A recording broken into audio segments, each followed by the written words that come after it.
निकिता, तुम सिर्फ अपने बारे में सोचते हो, तुम्हें जो ठीक लगता है वही हो, और मैं चाहूँ या ना चाहूँ मुझे भी वही करना पड़े। अब मुझे भी लग रहा है कि मुझे सोचने के लिए टाइम चाहिए। क्या सोचने के लिए टाइम चाहिए? कि क्या बहाना बना के मुझे छोड़ सको, कैसे उस आरती के पास जा सको? मुझे अपने बारे में सोचने के लिए टाइम चाहिए, क्या सही है क्या नहीं। हर बात तुम्हारे और आरती के बारे में नहीं होती।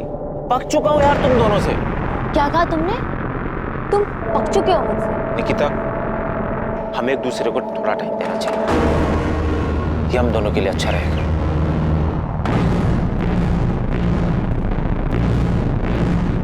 Bye bye.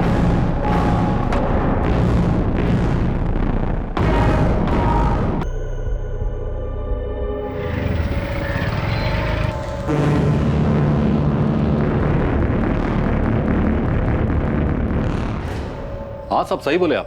प्रताप राव मेरे से कर्जा लिया था, लेकिन उसमें क्या, ये तो मेरा धंधा है। जैसे अभिजीत वाघमारे, उसे भी कर्जा दिया था ना तुमने। आप उसके कर्जे को प्रताप राव के कर्जे से जोड़कर क्या खिचड़ी पका रहे हो? खिचड़ी तुम्हें समझ तो आ गई हो, बस नाटक कर रहे हो। चुपचाप चलो हमारे साथ। प्रदीप, ध्यान रख, ये तो हो वो। हाँ, मैंने धमकी दी थी मैडम, पर वो धमकी नहीं थी, बस बातचीत थी। हमारे भी बातचीत करने के तरीके से तो अच्छे से वाकिफ होगा कुणाल। काफी बार अंदर जो गया है। मैडम बता तो रहा हूँ, आरती विनीत से बहुत प्यार करती थी, विनीत भी उसको पसंद करता था, खाली निकिता की वजह से छुपा रहा था। निकिता भी कम नहीं थी मैडम, विनीत को कब्जे में करके रखा था उसने, फंसाया था उसको। देख, मेरे को बिल्कुल पसंद नहीं है कि तू एक साइड में मेरी बहन के साथ लाइकिंग खेले और दूसरी साइड में वो निकिता के साथ चक्कर चलाए। कुणाल प्लीज समझ ना, मैंने निकिता को कमिट किया है। बट हो गया अभी वो। देख, मेरी बहन आरती तेरे से बहुत प्यार करती है, उसका दिल नहीं दुखना चाहिए, और निकिता को कैसे बाहर करना ये अब तू देख। आज से तेरा सारा लाइकिंग मेरी बहन के लिए रहेगा, समझा? और अगर ऐसा नहीं हुआ ना तो मेरे को बहुत बुरा लगेगा, और तेरे को मालूम है मेरे को बुरा लगेगा तो मैं क्या करूँगा। मैडम, प्यार का मामला था इसलिए प्यार से ही निपटाया था। तो चिंता मत कर, हम भी तेरे से प्यार से पूछेंगे, बस इतना ध्यान रखना हमें बुरा ना लग जाए। मैं कुछ समझा नहीं प्रदीप, तुम क्या कहना चाहते? अरे पुलिस जादव भाव को उठा के ले गई है पूछताछ करने के लिए। लेकिन क्यों? तुम्हारी लड़की के केस में प्रताप भाव तुमको चलना पड़ेगा, समझाना पड़ेगा उन लोगों को। हाँ साहब, देखा मैंने इस आदमी को, ये अपनी दुकान पे आया था अमित भाव से मिलने, फिर अमित भाव इसको तुरंत लेके बाहर चले गए थे। या नहीं, मेरे पीछे पीछे 27 अप्रैल को अमित को जो फोन आया था उसके बारे में जानते हो? जी साहब, मैं उस टाइम दुकान पे ही था अमित भाव के साथ। मेरी बहन ये कब पैदा हो गई? मेरी कोई बहन है ही नहीं। हेलो, अजीब आदमी है, कुछ भी बकवास किया जा रहा है। ए दिनेश, एक काम कर, थोड़ा काउंटर सवाल में आता हूँ। जी बाबू। फिर अमित भाव थोड़ी देर बाद वहाँ से बाहर चले गए थे, बस उसके आगे मैंने कुछ नहीं सुना साहब। क्या वो फोन इस हिस्ट्री शीटर किशोर कदम ने किया था? अमित की इसी से बात हुई थी? दिनेश, तुम इकलौते आदमी हो जिसने अमित को किशोर कदम के साथ मिलते जुलते देखा था। अमित की प्लानिंग के बारे में और क्या जानते हो? साहब, मेरे को जो कुछ भी मालूम था मैंने आपको सब कुछ बता दिया। और साहब, आपको मेरे को सुरक्षा देनी होगी। साहब, अमित भाव बहुत खतरनाक आदमी है साहब, उसको ये सब मालूम पड़ेगा। घबराओ मत दिनेश, तुम्हें कुछ नहीं होगा।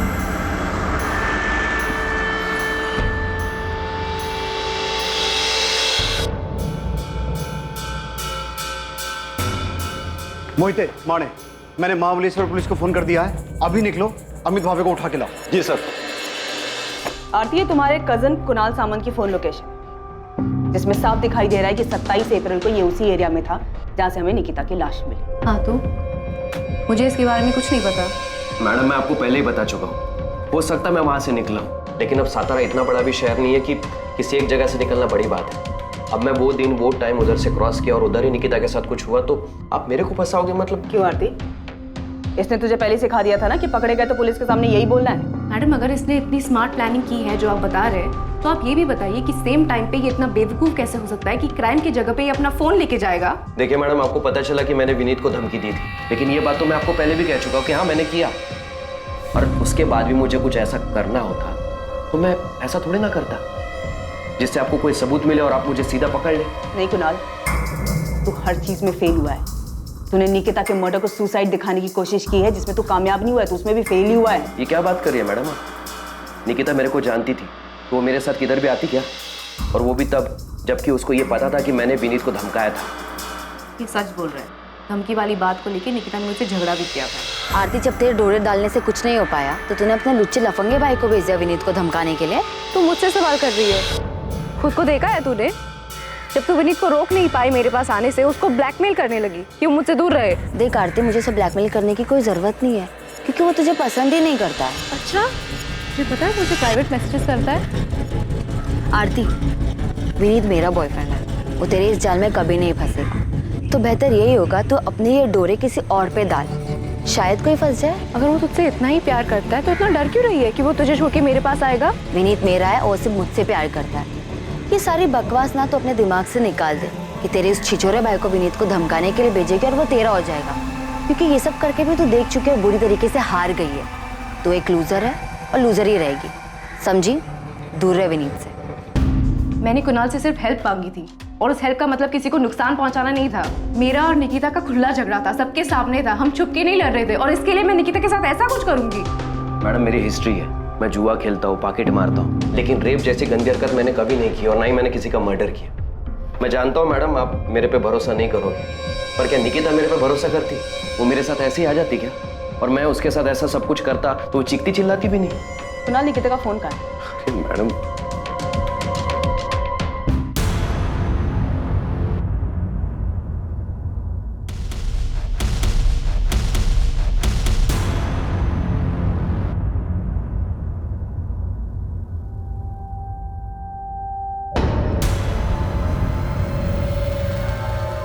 हमारे पास सबूत है कि 27 अप्रैल को जब निकिता का रेप और मर्डर हुआ था तो क्राइम सीन के आसपास ही थे। मैडम उस दिन मैं किसी काम से वहां गया होऊंगा, पर मैं निकिता को नहीं मिला।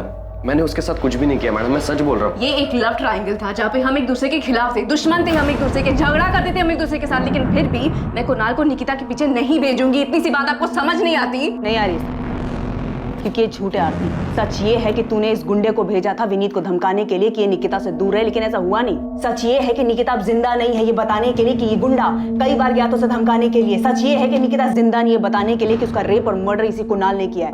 और इन सब के बावजूद तेरी सारी दलीलें झूठी साबित होती है, क्योंकि जब ये सब हुआ था तू क्राइम सीन के पास था। तुम दोनों से ना बहुत प्यार से बात कर ली है मैंने, तुम दोनों को प्यार की भाषा पच नहीं रही। मोहिते, डाल इसको जेल में और तब तक कूट जब तक सच बाहर नहीं आ जाता है।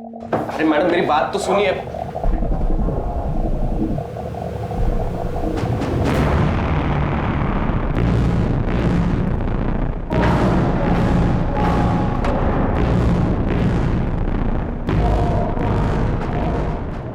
अगर हम विक्रम जाधव से पूछताछ कर रहे हैं तो इसमें आप इतना परेशान क्यों हो रहे हैं? आप मेरी परेशानी अच्छी तरह समझते हैं साहब। घुमा फिरा के आप यही कहना चाहते हैं ना साहब कि मैंने जादव बाबू से कर्जा लिया था और अपनी बेटी को उसके पास भेजा था ताकि ये कर्जा माफ हो जाए। हमने तो ऐसा नहीं कहा। तो फिर और क्या पूछेंगे विक्रम बाबू से आप? मेरी चचेरी बहन के बेटे अमित के खिलाफ सबूत है ना आपके पास, उसने किया है सब कुछ, पूछिए उससे। हम ना तो अमित भावे को बख्शेंगे ना ही विक्रम जाधव को, फिर चाहे आप खुद निकिता के पिता आके हमें ये क्यों ना कहें कि हमें किससे पूछताछ करनी है और किससे नहीं।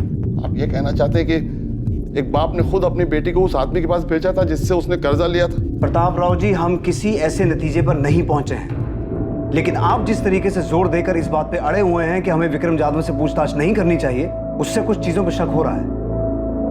आपके लिए बेहतर होगा हमें हमारा काम करने दीजिए।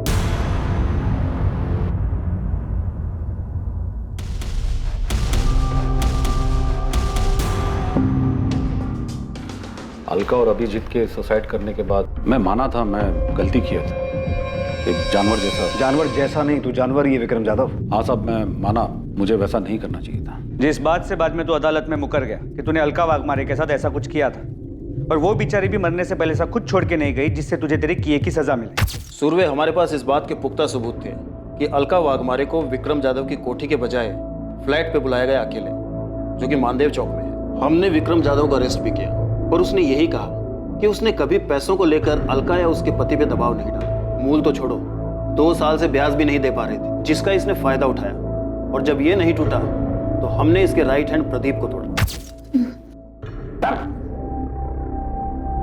एक आदमी और एक औरत ने सुसाइड किया प्रदीप, और तू जानता है कि ये सब तेरे उस जादव भाव के इशारे पे हुआ है। देख, वो तो जेल में जाएगा ही, अगर तू नहीं बोला तो तू भी जेल जाएगा। सच बोल रहा हूँ, अलका बहन खुद उधर आई साहब ने खाली अभिजीत भाव को बोला था। अभिजीत भाव ने खुद अलका बहनी को उधर भेजा था। जादव भाव, इनके घर का कीमत अभी कुछ 14-15 लाख होगा, उतने में हो जाएगा। भाव मैं हाथ जोड़ता हूं भाव, ऐसा मत करो भाव, सर से छत मत छीनो भाव, मैं सारा पैसे दे दूंगा भाव। तू खाली बोलता है, लौटाता नहीं। शुरू में खाली 4 महीना तू ब्याज भरा है, उसके बाद हर बार तू आता है खाली जबान देकर चला जाता है।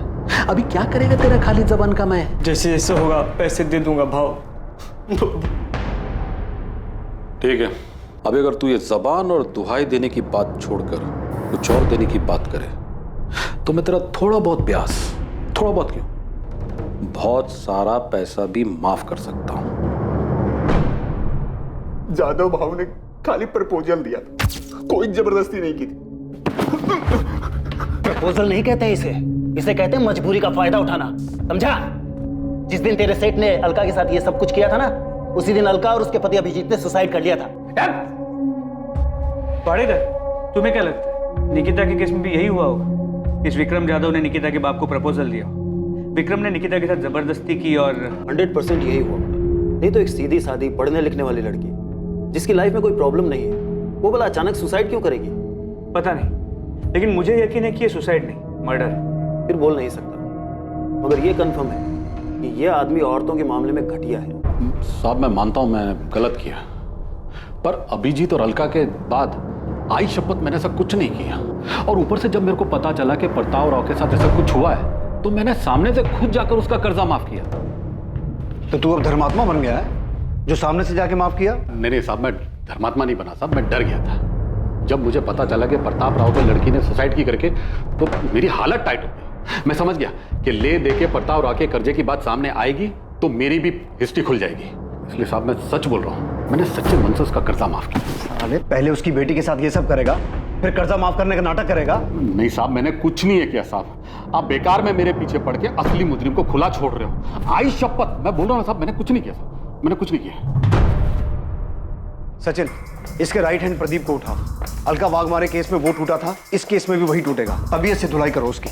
लेकिन सर मुझे नहीं लगता कि इस केस में ये विक्रम इन्वॉल्व है। अलका वाघमारे केस में विक्रम ने अलका का यूज किया और उसके बाद अलका और उसके पति ने सुसाइड किया।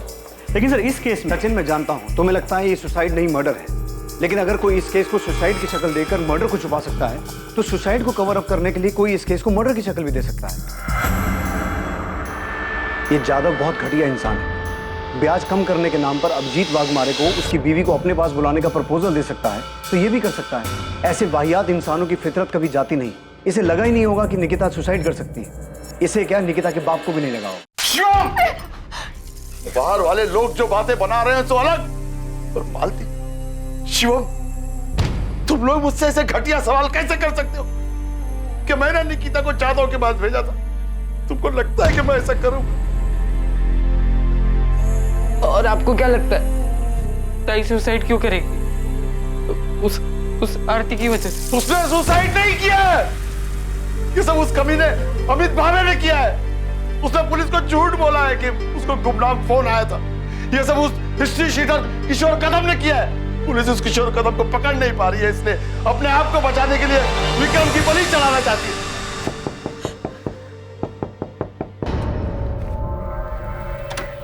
बताइए अब आप क्या नया बताने आए?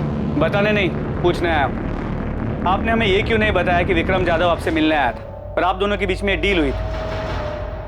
मैं तुम लोगों का ख्याल रखेगा, तेरा भी शिवम का भी, समझ लेना। अब तेरे को कोई भी पैसा वापस देने का जरूरत नहीं है। मैं तेरा सारा कर्जा माफ कर रहा हूं। मैं तेरा दुख समझ सकता हूं। तो अगर वो खुद चल के मेरे पास आया और बोला कि तेरा कर्जा माफ, तो इसका मतलब आप ये निकालेंगे कि मैंने अपनी बेटी को उसके पास भेजा था? हम सिर्फ अपना काम कर रहे हैं। आपकी बेटी के मौत के बाद ये विक्रम जाधव जैसा घटिया आदमी अचानक इतना संत कैसे बन गया? मुझे नहीं पता, नहीं पता मुझे। मेरी हालत ठीक नहीं थी, इसलिए मैं पूछ भी नहीं पाया। इसका ब्याज टाइम पे दिया है मैंने, जाके पूछ लो उसको। विक्रम जाधव जो होगा सो होगा। आपकी हिम्मत कैसे है मेरे बारे में ऐसा सोचने की कि मैंने अपनी बेटी के साथ ऐसा कुछ किया है? ये सब उस अमित को बचाने के लिए तो नहीं कर रहे आप? कितना पैसा खिलाया उसने ये सब केस घुमाने के लिए? हाँ? और सुसाइड बोल के केस बंद करने के लिए कितना पैसा दिया है उसने? एक कॉल क्या आ गया मेरे फोन पे, आप लोग तो मेरे पीछे हाथ धोकर पड़ गए, जैसे मर्डर मैं नहीं किया। किशोर कदम कहाँ है? अरे कौन किशोर कदम? मैं किसी की दो डंडे की औकात नहीं तेरी, हमें पता है। वो गुमनाम आदमी का फोन नहीं था, निकिता के फोन से वो फोन तुझे किशोर कदम ने किया था। मैं तो पूछ रहा हूँ, साहब लोग पूछेंगे नहीं, सीधा तेरी आवभगत शुरू करेंगे, आज उतारेंगे तेरी लॉकअप में। कुणाल, पुलिस ने मेरे पीछे अपने लोग लगा रखे हैं, मेरे हर मूवमेंट पे नजर रख रहे हैं, मेरे फोन रिकॉर्ड्स तक निकलवा रहे हैं। तेरे को क्या लगा आरती, तू विनीत के लिए बावलो जैसी हरकतें करेगी और उसके बाद तेरे से कोई कुछ सवाल नहीं पूछेगा? मैंने कभी नहीं सोचा था कि निकिता के साथ ये झगड़ा उसके मौत पे खत्म होगा। तू मेरे पे इल्जाम डाल रही है क्या? देख, पुलिस को मेरे ऊपर पहले से शक है, तो क्यों ये सब बोलकर उनका शक गहरा कर रही है? और तो तू वहां पे करने क्या गया था जहाँ पे निकिता की बॉडी मिली थी?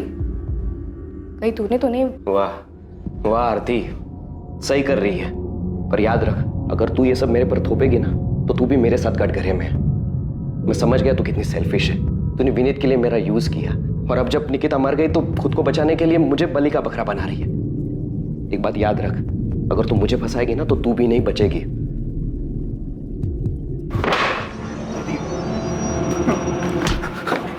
पिछली बार तू बच गया था, इस बार नहीं बचेगा। मैं सच बोल रहा हूं, तेरी लाश तक नहीं मिलेगी। जब मैंने पिछली बार सब सच बता दिया भाव ने क्या किया, तो अभी मैं झूठ क्यों बोलूंगा साहब? कसम से साहब, वो लड़की उधर अगर आई भी होगी और भाव ने उसके साथ कुछ किया भी होगा तो मेरे को नहीं मालूम। तेरे भाव ने प्रताप राव का कर्जा क्यों माफ किया, वो भी निकिता के मरने के बाद?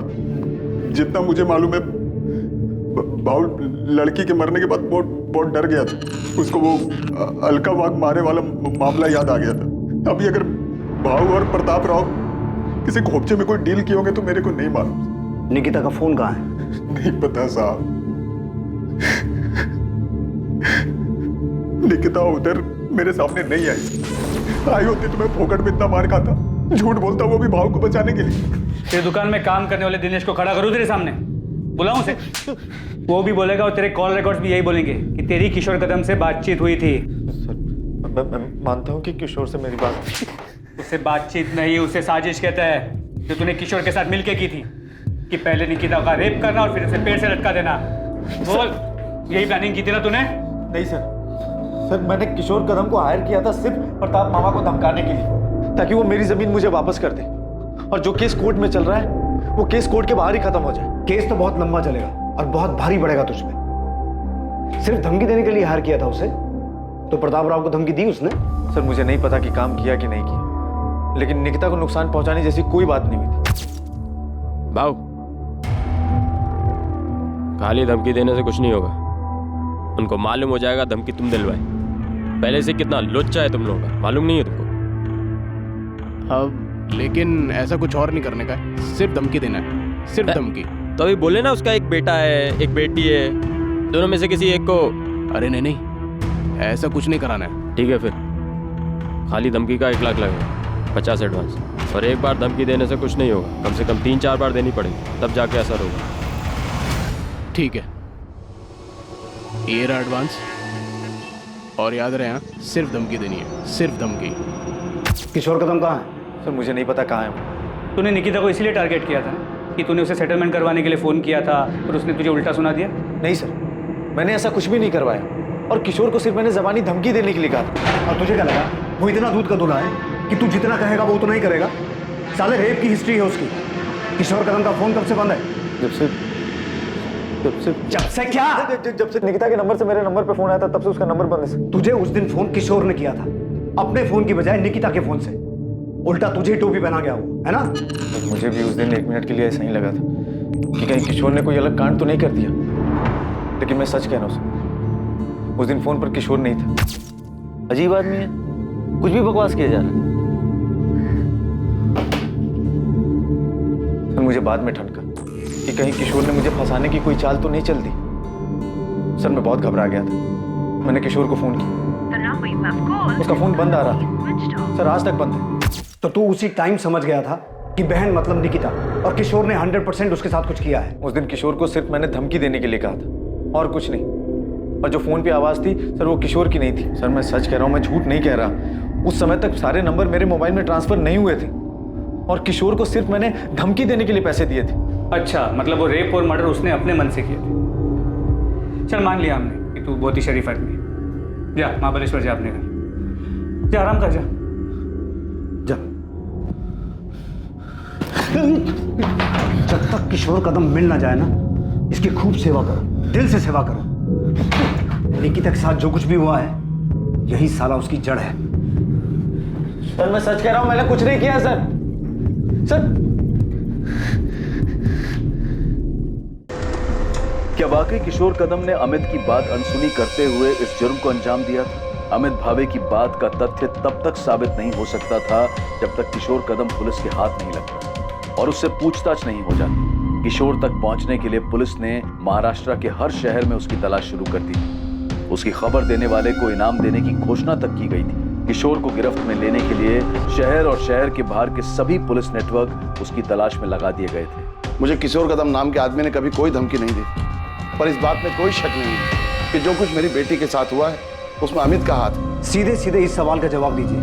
जब हमने आपसे पहले पूछा था कि आपका किसी के साथ कोई झगड़ा है, कोई दुश्मनी है, तब आपने हमें क्यों नहीं बताया? क्योंकि मुझे पता नहीं था साहब। मैं सोच भी नहीं सकता था कि जो आदमी मेरा रिश्तेदार है वो जमीन की लालच में इस हद तक गिर सकता है। मुझे ये भी कहाँ पता था कि निकिता का कोई बॉयफ्रेंड था, और ना ये पता था कि रोज की तरह वो उस दिन भी कॉलेज तो जा रही थी पर कभी लौट कर नहीं आई, और मिलेगी भी तो इस हाल में। ऐसा भी कुछ था जो निकिता का बॉयफ्रेंड विनीत शुरू से जानता था, या शायद बहुत कुछ जानता था जो उसने पुलिस को नहीं बताया था। क्या विनीत कुछ छुपा रहा था? सर, किशोर कदम कोल्हापुर में पकड़ा गया है। ग्रेट। इस केस की सबसे अहम कड़ी अब हमारे हाथ लगी है। प्रतिमा, क्या लगता है तुम्हें, विक्रम जाधव और कुणाल सामंत को अब अंदर रखने से कोई फायदा है? उनसे और कुछ मिल सकता है? सर, विक्रम जाधव के एंगल में अभी तक हमें कुछ भी नहीं मिला है। हमने काफी लोगों से पूछा, काफी छानबीन की, लेकिन किसी ने भी निकिता को उसकी कोठी या फिर उस फ्लैट के आसपास नहीं देखा जहाँ पे उसने अलका वाघमारे को बुलाया था। और कुणाल सामंत? सर, उससे भी हर तरीके से पूछताछ की, लेकिन वो टूटने को तैयार ही नहीं है। सर, मुझे अभी भी लगता है कि आरती का इससे लेना देना है। जो अमित के केस में है वो आरती के साथ भी हो सकता है। कि बात सिर्फ निकिता को विनीत से अलग करने की थी, लेकिन कुणाल उससे आगे बढ़ गया। सर, अब तो आरती को भी लगता है कि कुणाल ने किया है। बोल रहा हूँ ना साहब, मैं 27 अप्रैल को था ही नहीं इधर ही सतारा में। किशोर तो एक केस में बेल पे है ना, पर घबरा मत, इस केस में तो जेल नहीं जाएगा। हाँ साहब, इधर एनकाउंटर करके केस बंद करने का प्लान है, तो इधर ही ठोक दो ना। काय को खाली पोकट सतारा में लेके जा रहे हो? मैंने तो सिर्फ अपना हिस्सा मांगा था। क्या गलत कर रहा था? क्या गलत था इसमें? ऐसे किसी गुंडे को पैसे देकर धमकी दिलवाना सही काम है? पैसे देकर धमकी इसलिए दिलवाई ताकि कोर्ट के बाहर से मामला सेटल हो जाए। अमित जो आदमी गुंडा है, पैसे लेकर धमकी दे रहा है, वो और कुछ करेगा तो रोक लेगा उसे। फंसा दिया ना उसने तुझे। सोचा है कभी तेरी वजह से निकिता के साथ में क्या हुआ है? भाई, मैंने उससे नहीं कहा निकिता के साथ ये सब करने के लिए। मैंने तो सिर्फ उससे कहा। अमित, याद रखना, अगर ये पता चला ना कि निकिता के साथ में उसी ने ये सब कुछ किया तो तू भी उसी जुर्म में अंदर जाएगा। जरा से जमीन के लालच ने तुझे क्या से क्या बना दिया।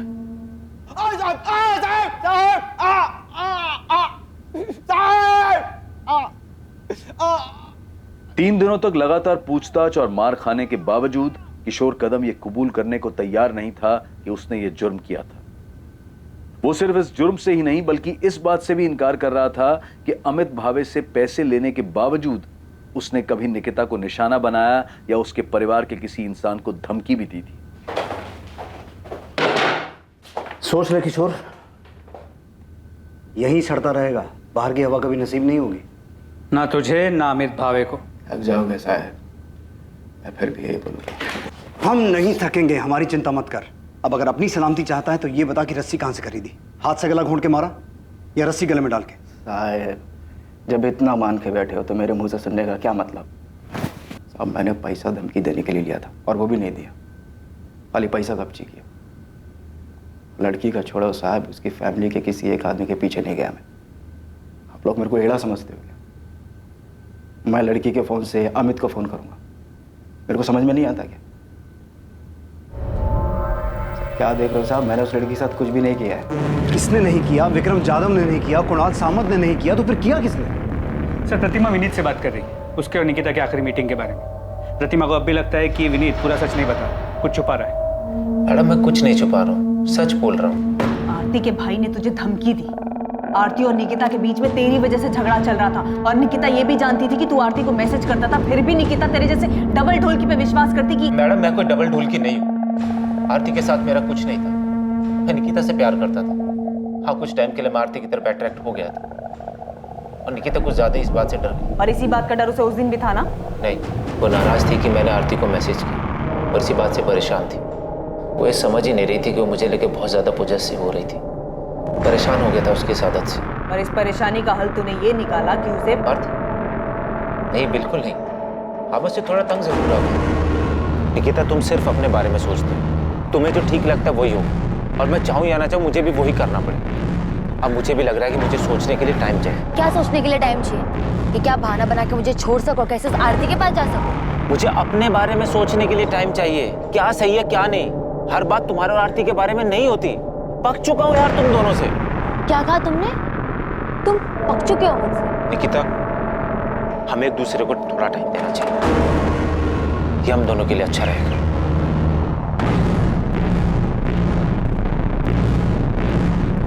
बाय।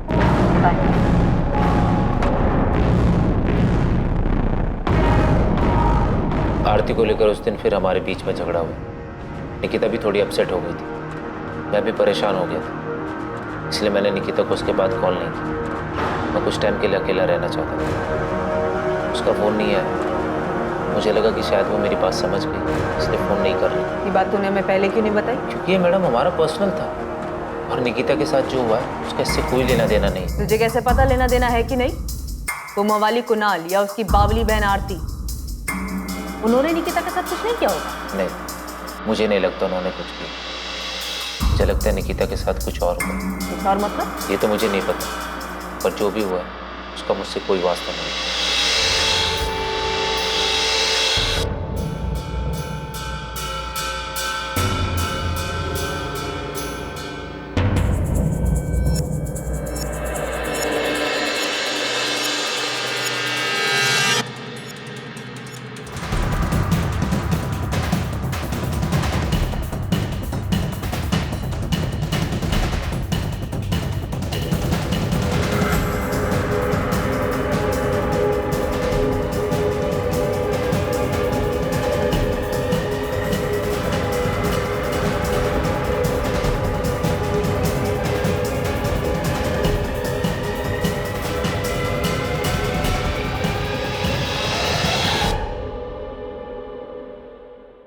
सर, मुझे लगता है कि हम इस बात पे अटक गए हैं कि निकिता का मर्डर हुआ है, जो कि इन सस्पेक्ट में से किसी ने अपना मकसद पूरा करने के लिए किया है। प्रतिमा, फिर से ये मत कहना कि तुम्हें अब भी लगता है कि ये सुसाइड का केस।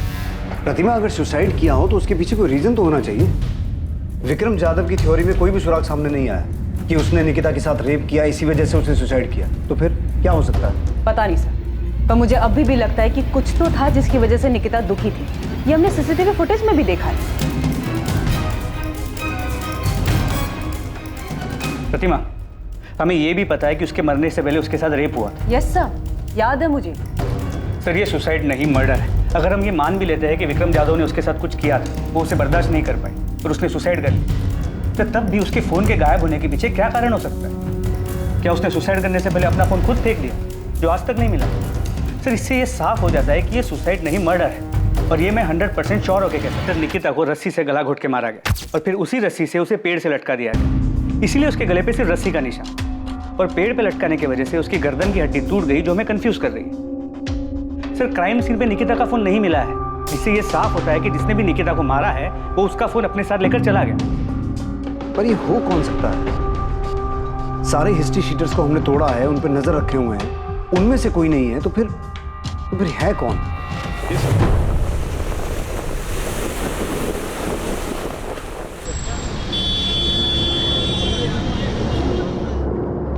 हाँ, IMEI नंबर यही है। ये निकिता आप्टे का ही फोन है। कहाँ ऑन हुआ ये फोन? मुंबई में ऑन हुआ? जी सर। और निकिता के फोन में जो नंबर यूज हो रहा है वो ये है 444761। इस नंबर की पूरी डिटेल्स मंगवा ली है। हमने अपने नंबर से कॉल नहीं किया, मोहिते को भेजा है PCO से कॉल करने के लिए, ताकि पता चल सके कि ये नंबर ऑन है या नहीं। सर, ये नंबर ऑन है। मैंने PCO से फ़ोन किया, ऐसे ही कोई नाम बदल कर बात की। किसी आदमी ने फ़ोन उठाया था, बोला कि आपने जो नंबर लगाया रॉन्ग नंबर है। मैंने पूछा ये मुंबई का नंबर है? उसने कहा हाँ। सर मैंने उससे और कुछ नहीं पूछा, ये सोच करके कहीं वो अलर्ट ना हो जाए। गुड। एड्रेस निकालो और उठाओ इस आदमी को। जी सर। और उसे पता ना चले कि हम उसके पीछे हैं।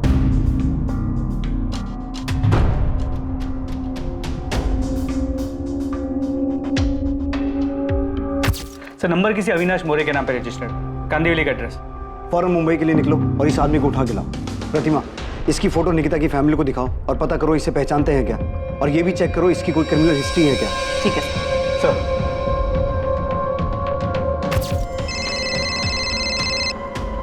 हाँ प्रतिमा, इस अविनाश मोरे का कुछ मिला? नहीं सर, निकिता की फैमिली भी इसे नहीं पहचानती, उन्होंने तो इसका नाम तक नहीं सुना। ताज्जुब की बात, इस अविनाश मोरे ने अब तक फोन स्विच ऑफ नहीं किया, लगातार ऑन आ रहा है। सर मैंने साइबर टीम से दोबारा चेक किया, ये निकिता का ही फोन है।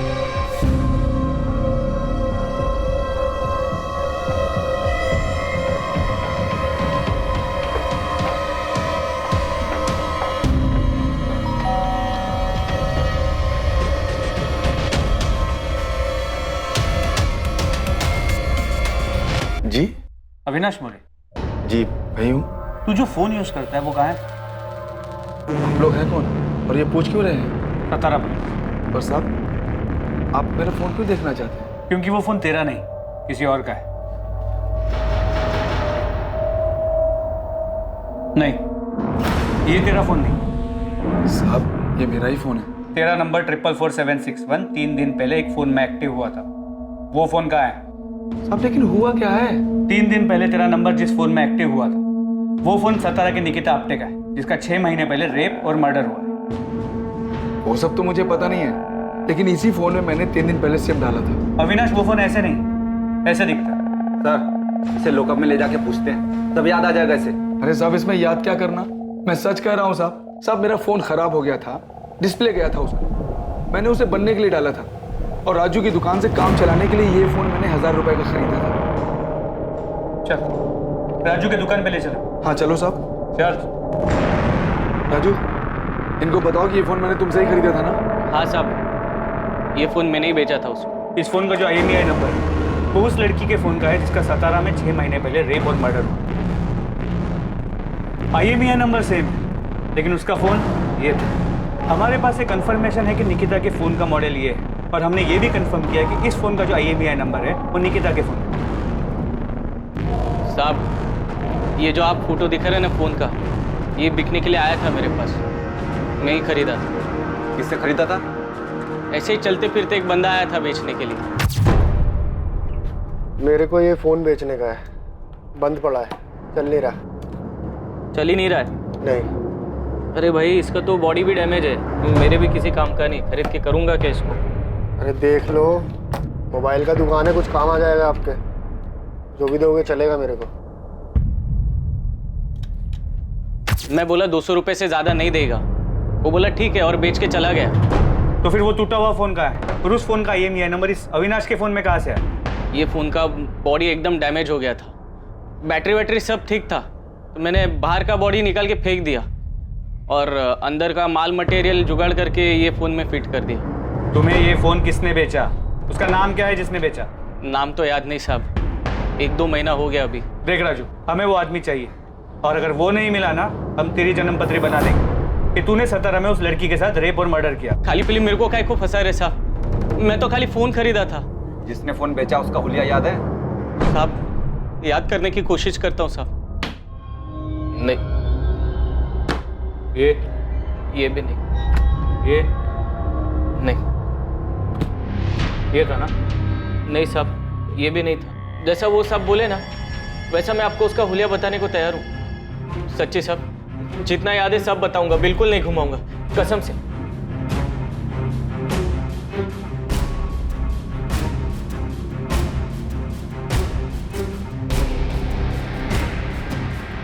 सर राजू सच बोल रहा है, उसे जितना याद था उसने पूरी ईमानदारी के साथ याद करके स्केच बनवाया। ठीक है, फिर भी यहाँ मुंबई पुलिस को बोलता हूँ इस राजू पे नजर रखे, और तुम पता करो कि निकिता के पहचान में कोई है जो स्केच वाले आदमी को जानता है।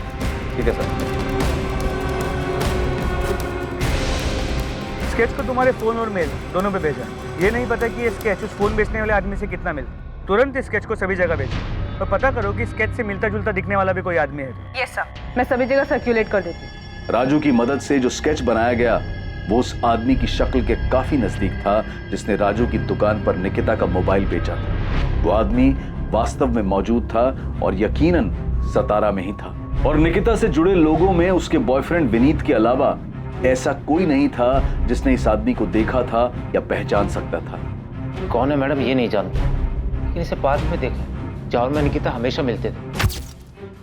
इसे बहुत बार पार्क में देखा, मुझे बड़ा अजीब लगता था। मैं और निकिता जब भी मिलते थे हमेशा वहाँ होता।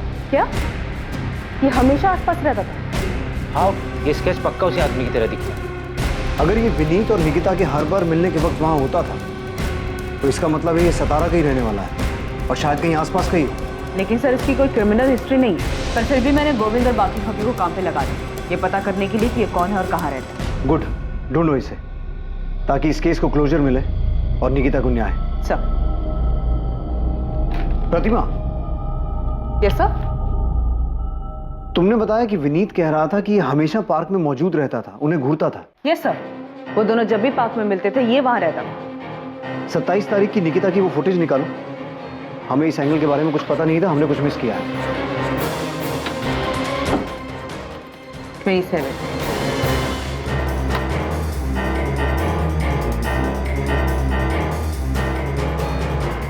ये निकिता निकली, इसके पीछे तो नहीं दिख रहा। एक काम करो, निकिता के दिखने से 5-10 मिनट पहले का फोटो चेक करो।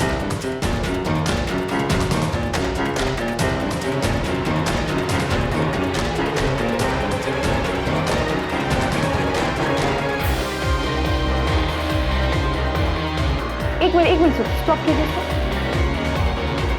अब नॉर्मल कीजिए। यही है वो, तो यही है। हाँ हाँ सर, ये वही आदमी है। क्या इसी ने निकिता के साथ निकिता का मोबाइल इसके पास था जो इसने मुंबई में जाके बेचा। ये है कौन? साहब इस तरफ प्रशांत केलकर नाम है इसका, इलेक्ट्रिशियन है, यहीं सातारा का ही है। पुलिस ने इस आदमी का स्केच बनवाया था, उसे 27 अप्रैल की सीसीटीवी फुटेज में पहचान लिया गया और पुलिस अपने मुखबिर की मदद से उस तक पहुंच गई। जी चल आजा। क्या हुआ साहब, क्या बात हो गई? साले 6 महीने से भटका रहा है, पूछ रहा है क्या हो गया? मुझे नहीं पता क्या हुआ। चल चल। प्रशांत केलकर नाम है, इलेक्ट्रिशियन है। विनीत ने बताया कि निकिता विनीत जब भी पार्क में मिलते थे ये हमेशा वहां होता था। ये कौन है? ये किशोर कदम की तरह कोई दूसरा आदमी जिसको अमित ने पैसे देकर निकिता को? नहीं, प्रशांत हिस्ट्री शीटर नहीं। उसे पुलिस स्टेशन ला रहे हैं, फिर पूछताछ करेंगे उससे। मैडम इस आदमी का मेरी बहन से क्या लेना देना? पता नहीं शिवम, अभी कुछ नहीं बता सकता। ऐसे ही बोलेगा या इलेक्ट्रिक शॉक खाएगा? बिना झटका खाए बोल दे बेहतर। निकिता का फोन तेरे पास था, उस मोबाइल शॉप वाले राजू ने तुझे पहचान लिया। ऐसे प्यार से नहीं बोलेगा सजन। प्रशांत केलकर, निकिता के साथ वो सब तूने किया ना? मैं सही बोल रहा हूँ?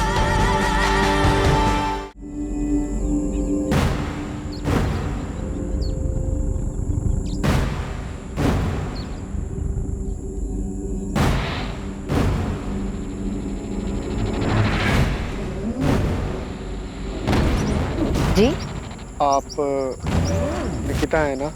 हाँ, क्यों? आपसे कुछ जरूरी बात करनी है। क्या बात करनी है? आप हो कौन? तो मैं आपके पापा को जानता हूँ। पहले बताओ तो सही, आप हो कौन? क्या बात करनी है आपको? ये क्या कर रहे हैं?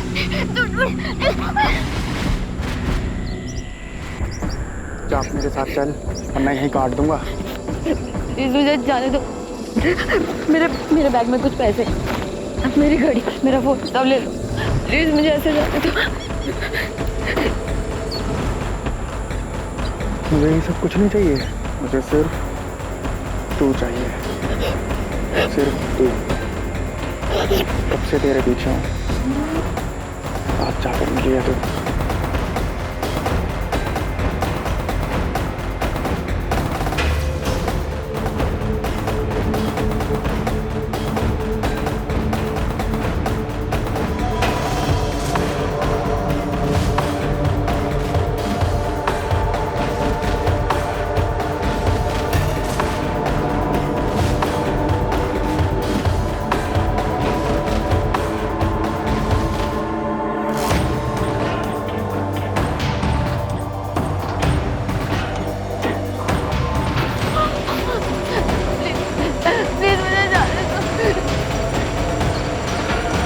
भाई साहब, मुझे तेरे को वैसे देखना है जैसे मैं तेरे को सपने में देखता हूँ। प्लीज प्लीज मुझे जाने दो, मुझे अपने घर जाना। जाने दूंगा, बस एक बार मेरे को। क्या एक बार?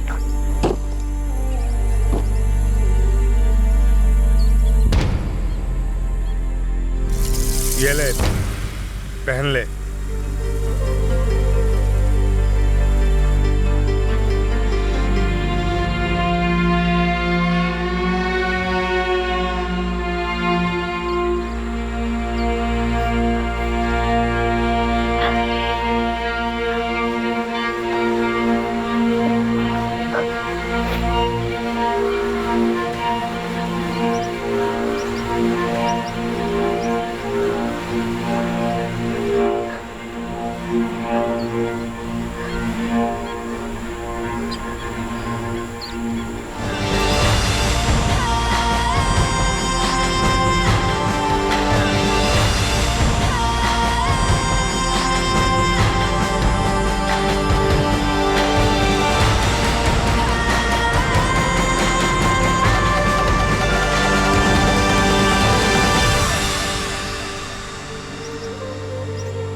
बस यूं ही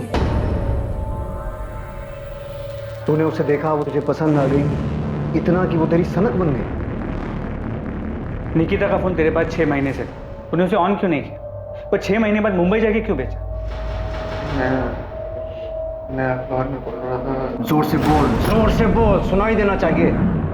मैं मामला ठंडा होने का इंतजार कर रहा था। 27 अप्रैल का दिन तूने इसलिए चुना क्योंकि निकिता उस रास्ते से जाने वाली थी। हाँ, मैंने पहले भी कई बार कोशिश की थी और सड़क पर कोई ना कोई आ जाता था।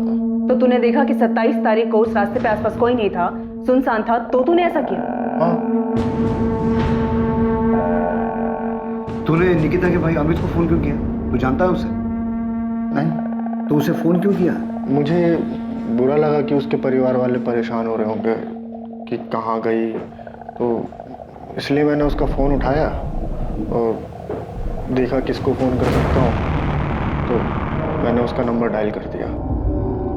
प्रशांत केलकर से बार बार पूछताछ की गई, ये जानने के लिए कि क्या वाकई ये जुर्म उसने अपनी विकृत मानसिकता और यौन आकर्षण के कारण किया था या इसमें कोई और भी शामिल था। पर आखिर तक यही सामने आया कि वो वाकई एक विकृत मानसिकता का आदमी था जो निकिता पर मोहित था, जिसने सिर्फ अपनी हवस पूरी करने के लिए निकिता के साथ बलात्कार किया और फिर उसे मार दिया।